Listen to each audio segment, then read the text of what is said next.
you mentioned a few examples today about, the numbers are not where they need to be, but how do you foresee changing the measures that you have in place now to try to bring those numbers down if the people that you're asking to behave are not behaving, and we're still seeing instances where underground parties, things like that, are happening? Yeah, I think that's our collective dilemma, really, Marcella. It's not the number in and of itself that's the issue.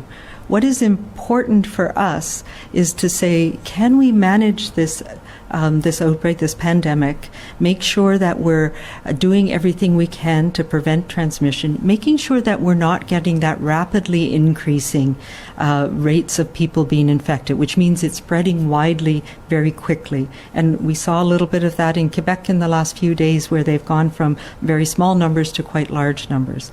For the most part in BC, we've managed to flatten our curves and keep them in a manageable place. Obviously, I would prefer if we had far fewer people being infected, because we know every time somebody transmits it to somebody else, there's a risk that it's going to be somebody who gets very sick or dies from this. So we need to take those measures that will help prevent us from transmitting it to large numbers of people.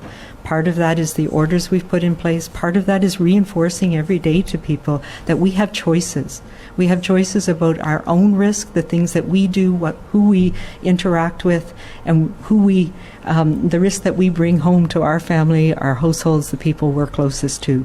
And we need to remind ourselves of those. We had some time over the summer where we had very low rates, and we had people traveling in from other provinces. We moved around a lot to try and take advantage of the fact that we were able to do that. But we need to refocus now as we're going into the fall.